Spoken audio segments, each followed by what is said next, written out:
Hello, ഞാൻ doctor Arun, associate consultant, department of medical gastroenterology, KIMS. ഞാൻ ഇന്നിവിടെ പറയാൻ പോകുന്നത് ആമാശയത്തിലെ രക്തസ്രാവത്തിനെ കുറിച്ച്. അപ്പോൾ ആമാശയത്തിലെ രക്തസ്രാവം നമുക്ക് രണ്ടായിട്ട് വേർതിരിക്കാം. അപ്പർ ജിഐ ബ്ലീഡ്, അതായത് അന്നനാളം, ആമാശയം, ചെറുകുടൽ അവിടെ നിന്നുണ്ടാകുന്ന രക്തസ്രാവം. അതല്ല എങ്കിൽ വൻകുടലിൽ നിന്നുണ്ടാകുന്ന രക്തസ്രാവം, അത് മലത്തിൽ കൂടെ ബ്ലഡ് കാണുന്നത്. ഇതല്ലാതെ ഇതിന് പുറമെ നമുക്ക് ചെറുകുടലിൽ നിന്നും ബ്ലീഡിംഗ് ഉണ്ടാകും. സാധാരണഗതിയിൽ 80-90% നമ്മൾ കണ്ടുവരുന്നത് ഒന്നീ അന്നനാളത്തിൽ നിന്നോ ആമാശയത്തിൽ നിന്നോ, അതല്ല എങ്കിൽ വൻകുടലിലെ രക്തസ്രാവമാണ് യൂഷ്വലി കണ്ടുവരുന്നത്. അപ്പോൾ എന്തൊക്കെ കാരണങ്ങൾ കൊണ്ട് നമുക്ക് രക്തസ്രാവം ഉണ്ടാകും? അപ്പോൾ എന്തൊക്കെയാണ് ഇതിൻ്റെ രോഗലക്ഷണങ്ങൾ? മെയിനായിട്ട് ബ്ലഡ്, അതായത് രക്തം ഛർദ്ദിക്കുക, ഹെമറ്റമീസിസ്, അല്ലെങ്കിൽ മലം കറുത്തു പോവുക, അതല്ലെങ്കിൽ മലത്തിൽ കൂടെ ഫ്രഷായിട്ട് ബ്ലഡ് പോവുക. അപ്പോൾ ഈ ബ്ലഡ് ഛർദ്ദിക്കുന്നതിനുള്ള കാരണം നിറയെ കാരണങ്ങളുണ്ട്. അതിൽ സാധാരണയിൽ കണ്ടുവരുന്നത് ലിവർ സിറോസിസ്, അതായത് കരൾ സിറോസിസിൽ ഉണ്ടാകുന്ന വ്യതിയാനം. കരൾ സിറോസിസ് വന്നിട്ട്, ലിവർ സിറോസിസ് വന്നിട്ട് അതിൻ്റെ പോർട്ടൽ ഹൈപ്പർടെൻഷൻ, ലിവറിലോട്ട് വരുന്ന രക്തക്കുഴലിൻ്റെ പ്രഷർ കൂടിയിട്ട് അന്നനാളത്തിലും ആമാശയത്തിലും തടിച്ചു വരുന്ന രക്തക്കുഴൽ അത് വീങ്ങി, അതൊരു സർട്ടൻ പ്രഷർ കൂടുമ്പോൾ അത് പെട്ടെന്ന് പൊട്ടാം. ആ രക്തക്കുഴൽ പൊട്ടി ഒരു പേഷ്യൻ്റ് ബ്ലഡ് ഛർദ്ദിച്ച് വരാം. പിന്നെ കണ്ടുവരുന്നത് വയറ്റിലുണ്ടാകുന്ന അൾസേഴ്സ്, പെപ്റ്റിക് അൾസേഴ്സ് എന്ന് പറയും. അതിൻ്റെ കാരണങ്ങൾ ഒന്ന് എച്ച് പൈലോറി, അതായത് എച്ച് പൈലോറി ബാക്ടീരിയ, ആമാശയത്തിലുണ്ടാകുന്ന ഒരു ബാക്ടീരിയയാണ്. അത് നീണ്ടു നിൽക്കുമ്പോൾ വയറ്റിൽ അൾസേഴ്സ് ഉണ്ടാക്കും. ആ അൾസർ ഡീപ്പ് ആകുമ്പോൾ അതിൻ്റെ താഴെയുള്ള രക്തക്കുഴലിനെ ബാധിച്ചിട്ട് നമുക്ക് ബ്ലഡ് ഛർദ്ദിക്കുകയോ മലത്തിലെ മലം കറുത്ത് പോവുകയോ ഉള്ള ചാൻസ് ഉണ്ട്.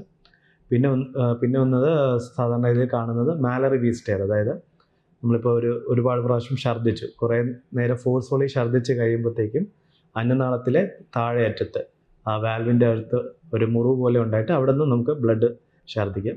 പിന്നെ പല കാരണങ്ങൾ കൊണ്ട് രക്തം വരാം, അതായത് അന്നനാളത്തിലെ ക്യാൻസർ, ആമാശയത്തിലെ ക്യാൻസർ, രക്തക്കുഴലിലുണ്ടാകുന്ന അബ്നോർമാലിറ്റീസ്, ഇതെല്ലാം കൊണ്ടും നമുക്ക് രക്തം ഛർദ്ദിക്കുകയോ അല്ലെങ്കിൽ മലം കറുത്തു പോവുകയോ ചെയ്യാം.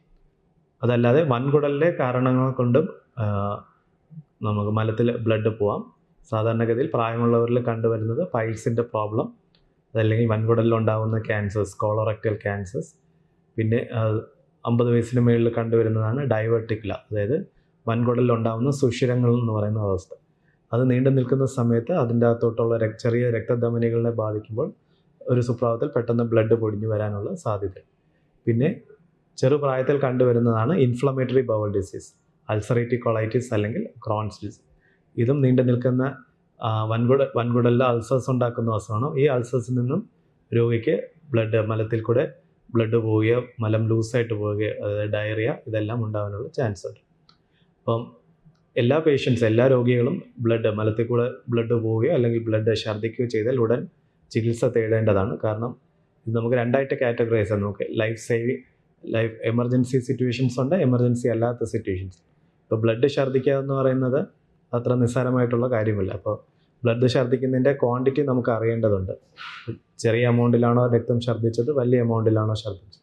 അപ്പോൾ വലിയ എമൗണ്ടിൽ രക്തം ഛർദ്ദിച്ച് കഴിയുമ്പോൾ രോഗിക്ക് ചിലപ്പോൾ പെട്ടെന്ന് തലകറക്കം, ക്ഷീണം, പെട്ടെന്ന് രക്തസമ്മർദ്ദം കുറയാനുള്ള ചാൻസ്, ഇപ്പോൾ ലിവർ സിറോസിസ് ഉണ്ടെങ്കിൽ പെട്ടെന്ന് ഓർമ്മക്കേടിലോട്ടൊക്കെ പോകാനുള്ള ചാൻസ് ഉണ്ട്. ഇപ്പോൾ ഈ ചെറിയ അൾസേഴ്സ് അല്ലെങ്കിൽ മാലറി വീസ്റ്റെയർ എല്ലാം നമുക്ക് ഇത്രയും സിംറ്റംസ് ഉണ്ടാക്കത്തില്ല. അപ്പോൾ ഒരാൾ ബ്ലഡ് ഛർദ്ദിക്കുകയോ മലം കറുത്തു പോവുകയാണെങ്കിൽ ഉടനെ ചികിത്സ തേടേണ്ടതാണ്. അപ്പോൾ നമ്മൾ ആദ്യമായിട്ട് ചെയ്യുന്നത് കുറച്ച് രക്തപരിശോധനകളെല്ലാം ചെയ്യും. ലിവർ സിറോസിസ് അങ്ങനെ എന്തെങ്കിലും ഉണ്ടോ എന്ന് നോക്കും. പിന്നെ ചെയ്യുന്നത് എൻഡോസ്കോപ്പിയാണ്, അതായത് ക്യാമറ ഇട്ട് നോക്കി എവിടെ നിന്നാണ് ബ്ലഡ് വന്നെന്നുള്ളത് കണ്ടുപിടിക്കേണ്ടിയിരിക്കുന്നു. അന്നനാളത്തിലെ വെയിൻസ് ആണെങ്കിൽ നമുക്ക് എൻഡോസ്കോപ്പിക് ബാൻഡിങ് ചെയ്യാറുണ്ട്. അന്നനാളത്തിലോ ആമാശയത്തിലെ അൾസർ ആണെങ്കിൽ നമുക്ക് അതിന് ഫലപ്രദമായുള്ള എൻഡോസ്കോപ്പിക് ചികിത്സാ വിധികളുണ്ട്.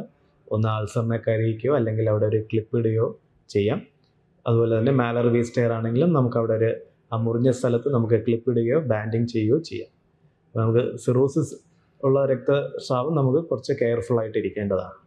അതുപോലെ തന്നെയാണ് വൻകുടലിൻ്റെ ബ്ലീഡിംഗ് ആണെങ്കിൽ നമ്മൾ ചെയ്യുന്നത് കൊളോണോസ്കോപ്പി എന്ന് പറയുന്ന ടെസ്റ്റാണ്. അതായത് വയറെല്ലാം ക്ലീൻ ചെയ്തിട്ട് മലദ്വാരത്തിൽ കൂടെ ട്യൂബ് ഇട്ടൊന്ന് പരിശോധന, കൊളോണോസ്കോപ്പി. അത് വെച്ചിട്ട് നമ്മൾ എന്ത് കാരണത്താലാണ് ബ്ലഡ് വന്നെന്നുള്ളത് കണ്ടുപിടിക്കും. അപ്പോൾ നമുക്ക് ഒരു പേഷ്യൻ്റ് എമർജൻസി ഡിപ്പാർട്ട്മെൻറ്റിൽ ഒരുപാട് മലത്തിൽ കൂടെ ബ്ലഡ് പോയി വരികയാണെങ്കിൽ നമ്മൾ ആദ്യം പേഷ്യൻറ്റിൻ്റെ ഹീമോഡൈനാമിക്സ് നോക്കും. അതായത് BP, ബ്ലഡ് പ്രഷർ, ഹൃദയമിടിപ്പ് എല്ലാം മോണിറ്റർ ചെയ്യും. അപ്പോൾ ഒരു ക്ലിനിക്കലി അൺസ്റ്റേബിൾ, അതായത് BP എല്ലാം കുറവുള്ള പേഷ്യൻ്റ് ആണെങ്കിൽ നമ്മൾ എമർജൻസി ആയിട്ട് വയറിൻ്റെ CT എടുത്ത് നോക്കും. അപ്പോൾ നമുക്കിപ്പോൾ ഏതെങ്കിലും ഒരു രക്തക്കുഴൽ ബ്ലീഡിംഗ് ആയിട്ട് കാണുന്നുണ്ടെങ്കിൽ അത് നമുക്ക് ആ രക്തക്കുഴലിനെ ബ്ലോക്ക് ചെയ്യാൻ പറ്റും, എംബോളൈസേഷൻ എന്ന് പറയും. അപ്പോൾ ഇപ്പോൾ ഒരു ബ്ലീഡിങ് ചെയ്ത പേഷ്യൻ്റ് സ്റ്റേബിളാണ്, പിന്നെ ഫർദറായിട്ട് ബ്ലീഡിംഗ് ഒന്നും ഇല്ല എങ്കിൽ നമ്മൾ അടുത്തത് ചെയ്യുന്നത് കൊളോണോസ്കോപ്പി. അപ്പോൾ കൊളോണോസ്കോപ്പി വെച്ച് ചെയ്തിട്ട് ഇതെന്താണെന്നുള്ള രോഗാവസ്ഥ എന്താണെന്നുള്ളത് നമ്മൾ കണ്ടുപിടിക്കും. ഇപ്പോൾ ക്യാൻസർ ആണെങ്കിൽ അതിൻ്റെ ചികിത്സ, ഇൻഫ്ലമേറ്ററി ബൗൾ ഡിസീസ് ആണെങ്കിൽ അങ്ങനെ. അപ്പോൾ ഇതിൻ്റെ ആദ്യം കാരണം കണ്ടുപിടിക്കുക എന്നുള്ളതാണ് ഈ ടെസ്റ്റിൻ്റെ ഇത്. അതിനനുസരിച്ച് ഫർദർ ട്രീറ്റ്മെൻറ്റ് എടുക്കേണ്ടി.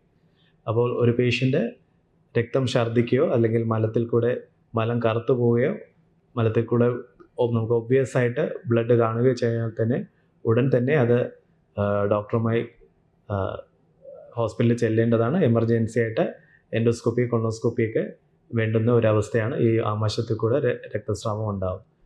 ചില പേഷ്യൻസിന് ചിലപ്പോൾ ക്ഷീണം മാത്രമേ കാണത്തുള്ളൂ. നമ്മൾ രക്തം ടെസ്റ്റ് ചെയ്യുമ്പോഴായിരിക്കും ഈ രക്തക്കുറവുണ്ടെന്ന് മനസ്സിലാകും. അപ്പോൾ പ്രായമുള്ളവർ, അതായത് 50-60 വയസ്സിന് മേലുള്ളവർക്ക്, ആണുങ്ങളിലോ പെണ്ണുങ്ങളിലോ രണ്ടുപേർക്കായാലും ഈ രക്തം കുറയുന്നത് നമുക്ക് സീരിയസ് ആയിട്ട് എടുക്കേണ്ട ഒരു കാരണം. കാരണം യൂഷ്വലി 80% ഈ രക്തം കുറയുന്നതിൻ്റെ കാരണം നമ്മളെ കുടൽ സംബന്ധിച്ചുള്ള പ്രോബ്ലംസിലായിരിക്കും. അപ്പോൾ 60 വയസ്സിന് ശേഷം നമ്മൾ രക്തം എന്തെങ്കിലും ആവശ്യത്തിന് വേണ്ടി രക്തം നോക്കുകയോ അല്ലെങ്കിൽ അമിതമായ ക്ഷീണം, തലകറക്കം ഇതൊക്കെ വെച്ചിട്ട് നമ്മൾ രക്തം നോക്കി രക്തം കുറവാണെങ്കിൽ എന്തായാലും നമ്മളെ കുടൽ അല്ലെങ്കിൽ വയറ്, സ്മോൾ ഇൻറ്റസ്റ്റൈൻ, ലാർജ് ഇൻറ്റസ്റ്റൈൻ ഇതെല്ലാം നമുക്ക് ഇവാലുവേറ്റ് ചെയ്യേണ്ടി വരും. കാരണം യൂഷ്വലി 70-80% റീസൺസ് നമുക്ക് ഇൻറ്റസ്റ്റൈനൽ ട്രാക്റ്റിൽ നിന്നുള്ള ബ്ലഡ് ലോസ് കൂടുതലായിരിക്കും കണ്ടുവരുന്നത്.